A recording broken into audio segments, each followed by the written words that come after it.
જય શ્રી કૃષ્ણ ફ્રેન્ડ્સ, આજે આપણે ખમણવાની ઝંઝટ વિના ગાજરનો હલવો બનાવવાના છીએ. જનરલી ગાજરનો હલવો બનાવવા માટે ખમણવામાં ઘણો બધો ટાઈમ જતો રહે છે અને હલવો બનાવવામાં ખૂબ જ વાર લાગે છે. તો આજે આપણે ફટાફટ બની જાય અને ખમણવાની પણ જરૂર ના પડે એ રીતના હલવો બનાવવાના છીએ. તો અહીંયા મેં ગાજરનો હલવો બનાવવા માટે દેશી ગાજર 1 કિલો લીધા છે. તમે દેશી ગાજરના બદલે માર્કેટમાં ઓરેન્જ કલરના પાતળા લાંબા ગાજર મળે છે, એ પણ લઈ શકો છો. પણ જો તમને મળે તો દેશી ગાજર જ લેવાના. દેશી ગાજરમાં કુદરતી મીઠાશ હોય છે, એટલે હલવો સરસ ટેસ્ટી બને છે. હવે આપણે ગાજરની છાલ ઉતારી લેશું. અહીંયા આપણે બહુ પાતળા પણ નહીં અને બહુ જાડા પણ નહીં એવા ગાજર આપણે પસંદ કરવાના છે. જો ગાજર જાડા હશે તો એમાં સફેદ ભાગ વધારે હશે તો નીકળી જશે. એટલે બને ત્યાં સુધી આપણે મીડિયમ ગાજર પસંદ કરવાના. હવે આપણે ગાજરની છાલ ઉતારી લીધી છે. ત્યાર પછી આપણે ગાજરના ડીટીયાવાળા ભાગને અને પાછળના ભાગને કટ કરી લેશું. આ રીતે હલવો બનાવવાથી ફટાફટ બની જાય છે અને ટેસ્ટમાં બિલકુલ ખબર પણ નથી પડતી કે તમે હલવો કુકરમાં બનાવ્યો છે. હવે આપણે ગાજર જો બહુ લાંબા હોય મોટા તો આ રીતના કટ કરી લેવાના અને જે ગાજરનો જાડો ભાગ હોય છે એમાં આ રીતના વચ્ચે સફેદ ભાગ હોય છે એને આપણે કાઢી લેવાનો છે. સફેદ ભાગમાં મીઠાશ હોતી નથી, એટલે તમે આ ભાગને કાઢી લેશો તો હલવો સરસ ટેસ્ટી બને છે. આ રીતે આપણે બધા ગાજરમાંથી વચ્ચેનો સફેદ ભાગ દૂર કરી દેશું. તો તમે જોઈ શકો છો આપણે બધા ગાજરમાંથી સફેદ ભાગને દૂર કરી દીધો છે અને લાંબા ગાજર હોય તો આ રીતના કટ કરી લેવાના છે. હવે આપણે ગેસ ઉપર કુકર લેશું અને એમાં 2 ચમચી ઘી ઉમેરી દેશું. ઘી ગરમ થાય એટલે આપણે એમાં ગાજર કટ કરીને રાખ્યા હતા એ ઉમેરી દઈએ. હવે આપણે ઘીમાં ગાજરને 3 થી 4 મિનિટ માટે સાંતળી લેવાના છે. આ રીતના વચ્ચે વચ્ચે ચલાવતા રહેશું અને 3 થી 4 મિનિટ આપણે ગાજરને સાંતળી લેશું.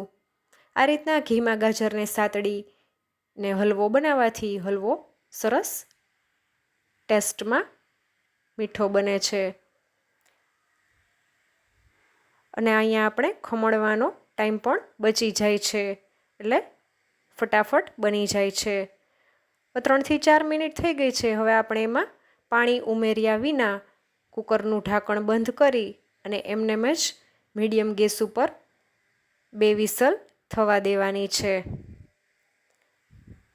અહીંયા આપણે પાણી બિલકુલ પણ ઉમેરવાનું નથી, કારણ કે ગાજરમાંથી પાણી છૂટે છે. હવે 2 થી વિસલ થઈ જાય એટલે આપણે ખોલીને ચેક કરી લેશું.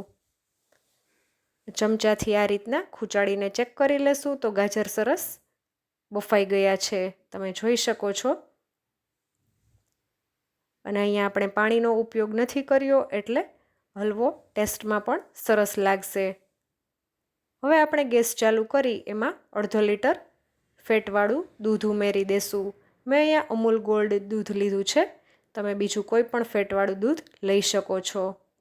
હવે આપણે બરાબર મિક્સ કરી લેશું અને ત્યાર પછી આપણે ચમચાના પાછળના ભાગથી આ રીતના ગાજરને મેશ કરી લેવાના છે. જો તમને આ રીતના મેશ કરવાનું ના ફાવે તો તમે મેશરની મદદથી પણ ગાજરને મેશ કરી શકો છો. આ રીતે આપણે બધા જ ગાજરને મેશ કરી લેશું. જો તમે હજુ સુધી મારી ચેનલને સબસ્ક્રાઈબ ના કરી હોય તો પ્લીઝ સબસ્ક્રાઈબ કરી દેજો અને બાજુની બેલ આઇકન પર ક્લિક કરવાનું ભૂલશો નહીં, જેથી કરીને નવા વિડીયોની નોટિફિકેશન મળતી રહે. તો તમે જોઈ શકો છો ગાજર આપણે સરસ મેશ થઈ ગયા છે. હવે આપણે બધું જ દૂધ બળી જાય ત્યાં સુધી આપણે મીડિયમ ગેસ ઉપર થવા દેશું. ત્યાર પછી આપણે એમાં 1 ચમચો મલાઈ ઉમેરી દેશું અને સારી રીતે મિક્સ કરી લેશું. અહીંયા આપણે માવાનો ઉપયોગ પણ નથી કરવાના, એટલે મલાઈ ઉમેરવાથી હલવો સરસ કણીદાર બને છે અને ટેસ્ટમાં ખૂબ જ મજા આવશે. એટલે મલાઈ ચોક્કસથી ઉમેરવાની. સારી રીતે મિક્સ કરી લઈએ અને બધું જ દૂધ બળી જાય ત્યાં સુધી આપણે મીડિયમ ગેસ ઉપર થવા દેવાનું છે અને વચ્ચે વચ્ચે ચલાવતા રહેશું. તમે જોઈ શકો છો આપણે હલવો ખમણીને બનાવ્યો છે કે મેશ કરીને એ જરા પણ ખ્યાલ આવતો નથી. હવે દૂધ આપણું બળી ગયું છે બધું જ. હવે આપણે એમાં નાની વાટકી ખાંડ ઉમેરી દઈશું. દેશી ગાજરમાં કુદરતી મીઠાશ વધારે હોય છે એટલે ખાંડની જરૂર ઓછી પડશે. છતાં પણ તમે તમારા ટેસ્ટ પ્રમાણે ખાંડ વધારે ઓછી કરી શકો છો. સારી રીતે મિક્સ કરી લઈએ. ખાંડનું પણ પાણી છૂટશે એટલે એ બળી જાય ત્યાં સુધી આપણે ફરીથી મીડિયમ ગેસ ઉપર રહેવા દેશું અને વચ્ચે વચ્ચે ચલાવતું રહેવાનું છે.